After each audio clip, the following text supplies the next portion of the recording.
Hello, my name is Ian Sargent. I'm the Senior Curator of Global Majority Collections at Birmingham Museums Trust.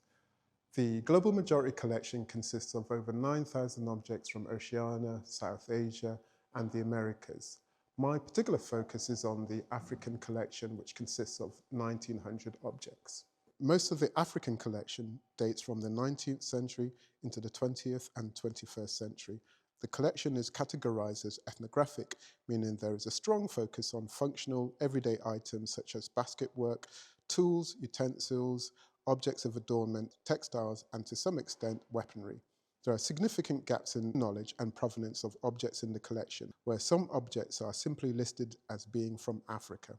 It is my role, along with engaging members of the communities of Birmingham and working with volunteers, to document the objects and make them accessible, try and fill gaps in knowledge of where objects might have come from, who made them, and how they might have been used. In turn, this will give objects and people who made them a fuller history and meaning.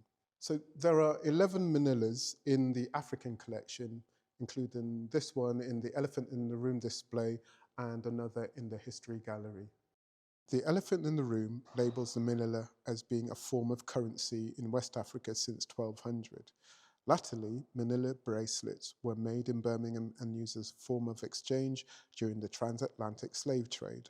However, through research and in recent discussions, it is understood prior to the periods of colonialism and empire, the manila had wider meaning and purpose across West Africa in respect of ceremonies, spirituality, matrimonial, as well as representations of wealth and familial lineage.